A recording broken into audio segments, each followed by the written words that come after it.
Good afternoon, comic book fans. Welcome back once again to Comics in 5 Minutes. I'm Evelyn with Shorty, and you might be joining us right now for our second video review of the day.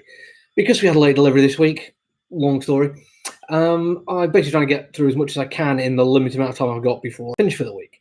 And I'm currently thinking to myself, well, damn, wish I hadn't bothered reading this one.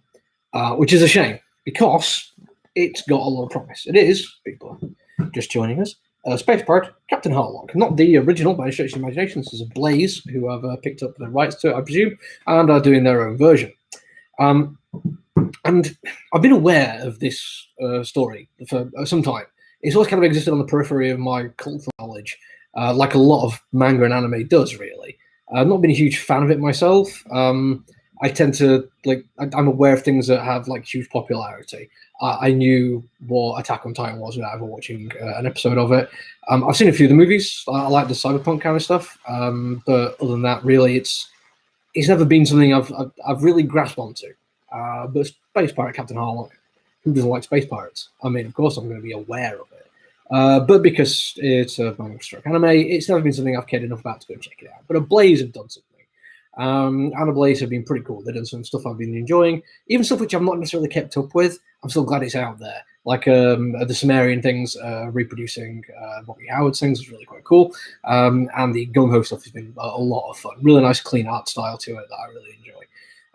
This one is, well, I've got to assume it's based after a lot of other storytelling has gone on. Otherwise, they're retelling story, and people who've read Space Pirate Captain Harlock will, just not bother with it.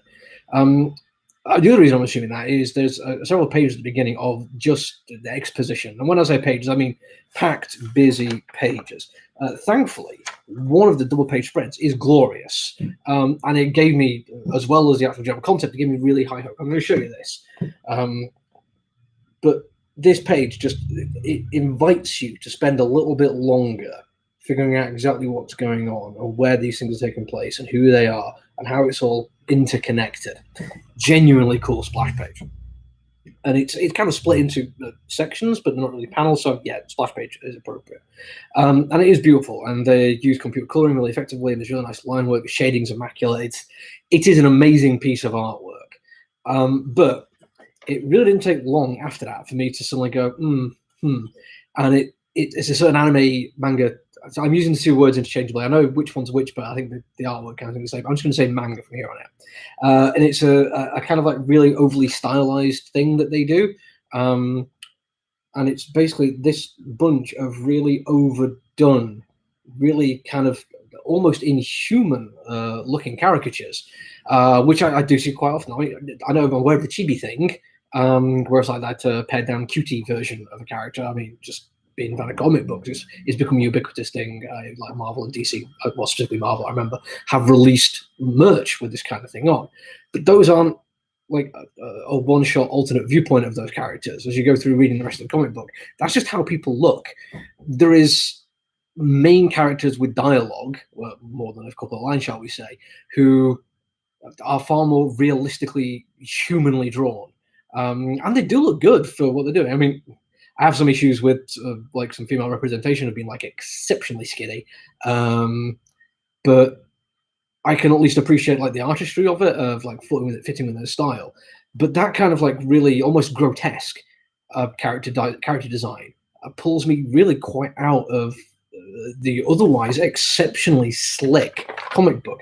I'm going to show you a little bit right here that absolutely had me, which is the first time we get a really good shot of his ship. That is an excellent bit of sci-fi artwork there. Really, really like it. But turns out that from reading it, that kind of really nicely done design work is it's the exception rather than the rule, and that's disappointing. Because when you throw in this plot as well, it's this really cool, million-year-old race returning to Earth because they used to live there. They're probably very disappointed what humanity has done to it. And there's other ones that are still alive on this Earth, and there's almost apocalyptic level powers of them, and they can walk amongst us. Again, really cool kind of plot stuff. But then the actual way the plot is put together, with the exceptionally busy kind of pages that I've shown you a couple of there, it becomes a challenge to kind of fit that amazing overarching idea. Superheroes because of anime manga. Yeah. Sorry, I'm just reading with some comments on there. Yeah, the way the story puts together, it feels like it's two disparate ways of storytelling. Huge, cool, overarching plot, really badly designed page layout, far too busy, with no sense of time and place moving with the story as it progresses. Great ideas, but unfortunately badly done, and disappointing. I've got one more review. Hopefully, I get the chance to do it tomorrow. It's Saturday though, so I don't know exactly when I get the chance to do it. But if you enjoy pulp storytelling and stuff like Three Musketeers, you should come and take a look at it. But until then, everyone stay safe, look after each other. Bye.